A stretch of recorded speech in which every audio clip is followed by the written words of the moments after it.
I'm Stacy Holmes, and this is Glordinary, a few moments where we celebrate God's glory and champion the ordinary. I'm glad you're here.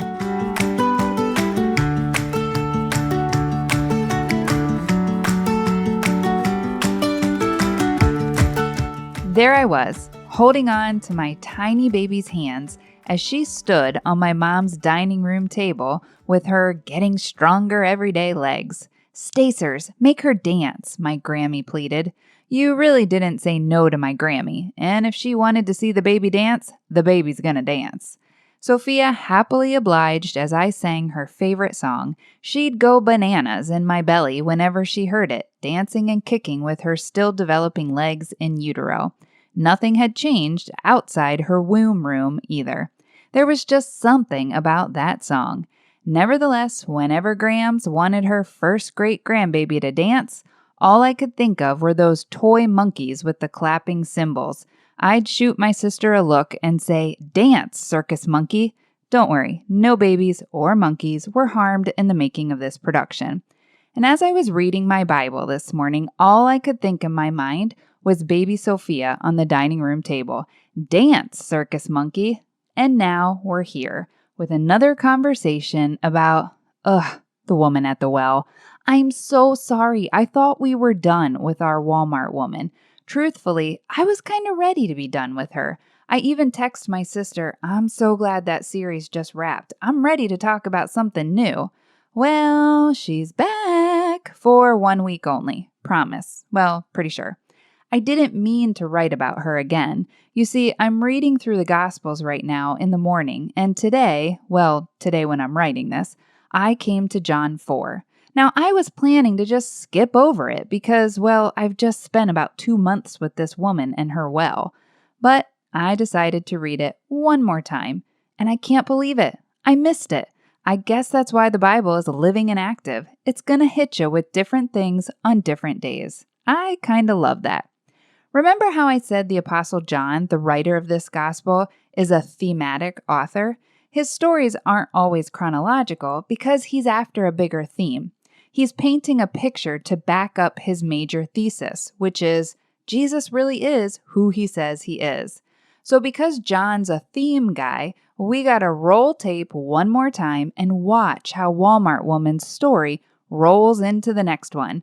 So let's rewind for one more conversation. Okay, that was my best rewind sound. Don't worry, there's no future in voiceover sound effects for me.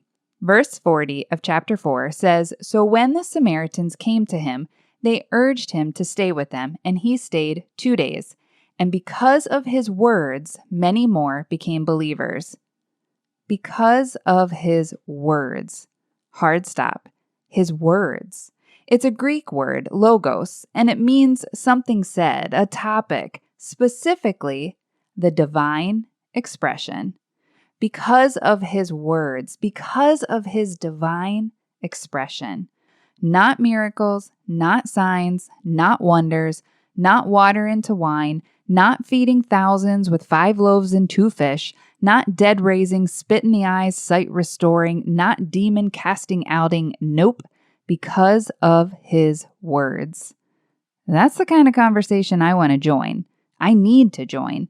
They didn't need proof. They didn't demand it. They simply believed because of his conversation with them, his words, his logos, his divine expression. Verse 42 says, "They said to the woman, 'We no longer believe just because of what you said.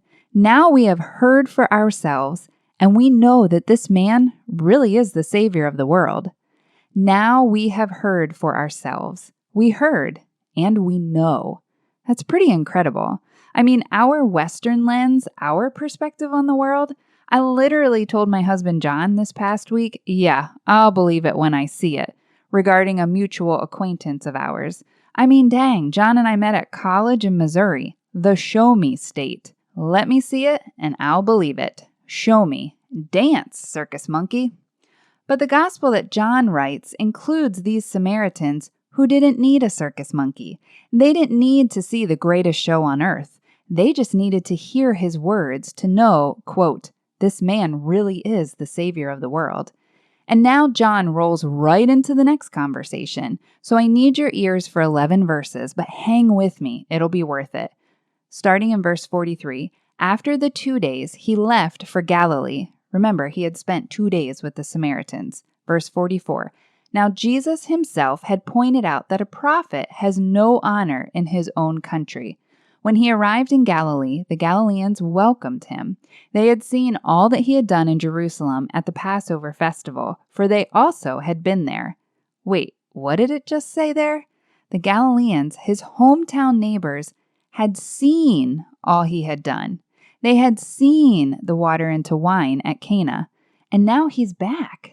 Yes, dance, Circus Monkey. We're gonna get a show. We're gonna get a show. Well, verse 46. Once more he visited Cana in Galilee, where he had turned the water into wine, and there was a certain royal official whose son lay sick at Capernaum. Side note, a royal official. This is an officer in Herod's service, not a Jew. That's important. When this man heard that Jesus had arrived in Galilee from Judea, he went to him and begged him to come and heal his son, who was close to death. Unless you people see signs and wonders, Jesus told him, you will never believe. Jesus calls out his family, friends, and neighbors like, do you want to just be entertained? Is that what you need to know, that I am who I say I am? Verse 49, the royal official said, Sir, come down before my child dies. Again, he's not a Jew. He's begging Jesus to come before his son dies. Like, can we do these little lessons later? Please, my son is dying. Verse 50, Go, Jesus replied, your son will live.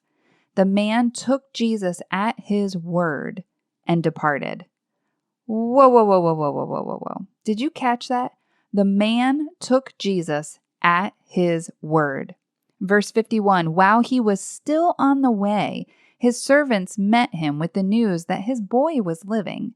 And when he inquired as to the time when his son got better, they said to him, yesterday at 1 p.m, the fever left him. Verse 53, then the father realized that this was the exact time at which Jesus had said to him, your son will live. So he and his whole household believed. The man took Jesus at his word, at his logos, same Greek word, at his word, and the whole household believed, and not a Jewish household, because Christ came for the, quote, whosoever believes in John 3:16, both Jew and non-Jew. And just like the Samaritans, because of his words, and just like the royal official, this man who, quote, took Jesus at his word, whole families, whole neighborhoods, whole generations, completely, life-alteringly change. All because of Jesus' words. You see, it's not that surprising when you think about it. John told us right from the start in John 1, verse 1, in the beginning was the Word, and the Word was with God, and the Word was God. He was with God in the beginning. And yes, the Greek word here in John 1:1 in the original language is logos, the divine expression, just like with the Samaritan villagers, just like with the royal official. Because if there's one thing the Gospel of John wants you to hear, it's this. Jesus really is who he says he is.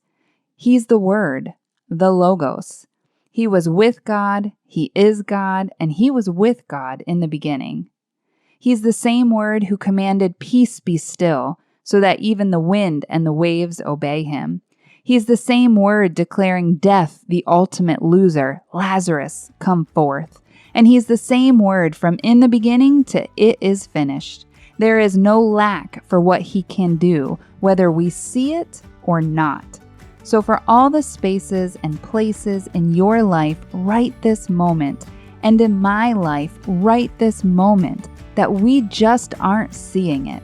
We're not seeing the fruit, seeing the answer, seeing the resolution, seeing the healing, seeing the hope, seeing him show up in a big way, seeing the fill in the blank. Stay in the conversation with him. We can take him at his word because he really is who he says he is. And that's no monkey business. Remember, you're not alone in this. I'm praying for you, friend. Have a glordinary day.